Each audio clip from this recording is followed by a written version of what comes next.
Hi and welcome back to part 2 or day 2 of the 1 week to quit stop smoking challenge. Today's all going to be about cause and effect and responsibility, but just briefly to cap off what we covered yesterday, we went through the success cycle and the focus task was on beliefs, and to write down any of your beliefs around smoking and also to notice what you're looking to get out of having those cigarettes.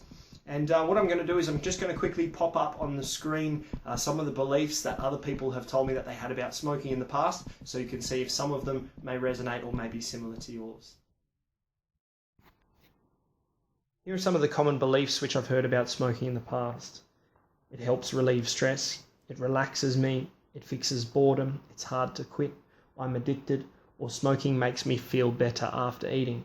All of these things at the end of the day are just perceptions. And over this week and over this course, I'm going to be able to show you how smoking isn't the cause of any of these changes, but it is simply the change in your state or the change of your focus, your physiology, and your language.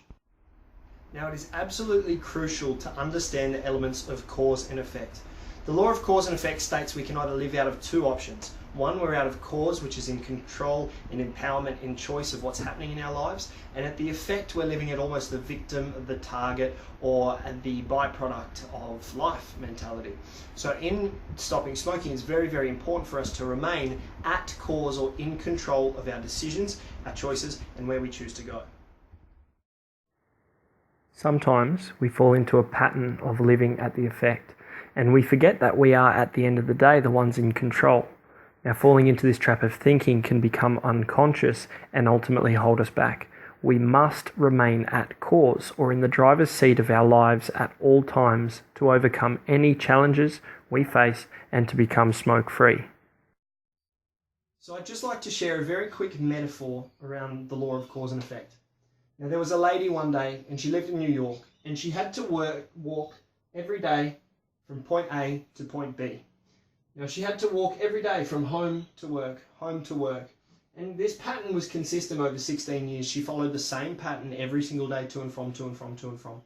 Unfortunately, on the way home from work one day, she got mugged. No good. She went to the police and they couldn't do anything about it.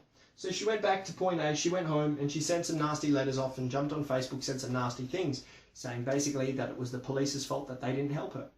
2.5 weeks later, she's back at her old pattern, back and forth and back and forth and back and forth. Unfortunately, this happened once again. She got mugged. She went to the police once again and she hooted and hollered and carried on about what they need to do for her.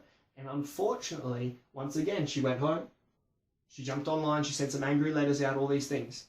3 months later, she's back at her place of work, back and forth and back and forth and back and forth. And finally, she gets mugged a third time so bad she actually ended up in hospital. No good. Now, the thing is once she was in hospital, she made what's called a decision. And we've all heard of the word decision before. We've heard of the word incision, which means to cut into. The word decision means to cut off. And it was in that moment that that lady decided to make that decision to cut this off as an option. Rather than living at the effect and blaming everyone else, blaming the police, blaming the CCTV footage, all these different things, she made the choice to remain at cause and to change what she was doing in that moment. Now, in that moment, what she did is she expanded her responsibility. And here's an interesting one. You may have had a couple of light bulb moments already, but here's one for sure.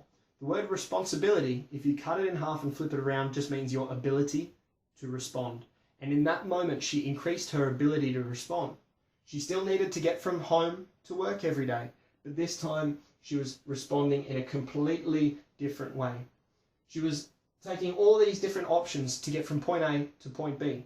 All of the things led to the same outcome. She just hadn't used that path or that route before. Now, this is very, very similar to smoking. So many times we get into point A, we've used a certain thing to get into point B and into relaxation, out of stress, whatever it may have been for so long. But it's not until the point where you make a decision and not accept this from yourself anymore that you'll automatically start to develop new ways to get from point A to point B, and you'll still get the same outcome without that old cigarette or that old way of getting into a perceived relaxation or out of a perceived stress. Now, with that story all said and done, I wouldn't say that it was her fault at all that she got mugged. I would say she had a certain responsibility to keep herself safe, or she had a certain ability to respond to what was going on. Now, in order to develop new abilities to respond, we need to know what our point B is. What is the point that we are trying to get to, or what are we looking to achieve? So your focus task for tonight and tomorrow will be to define your point B. Write this down. What is it that you would like to do at times where you used to smoke? What emotions would you like to achieve? What would you like to feel? How would you like your body to feel? By defining what our point B is, what we'll be doing over the next couple of days is defining the new routes that we can take. Instead of the old ways of getting from point A to point B, these new ways that we can get from point A to the point B without the old cigarette.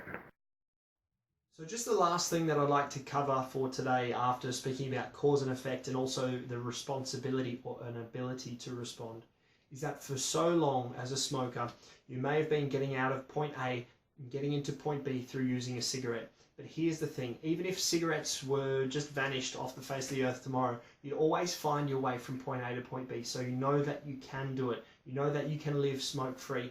And it is about making that decision that you make on the final day where you decide to have that last cigarette, put that out and never go back. And always find yourself getting from point A to point B happily, easily and effortlessly without a cigarette. So until tomorrow, guys, thank you so much for joining in with the 1 week to quit Stop Smoking Challenge. I'll see you tomorrow.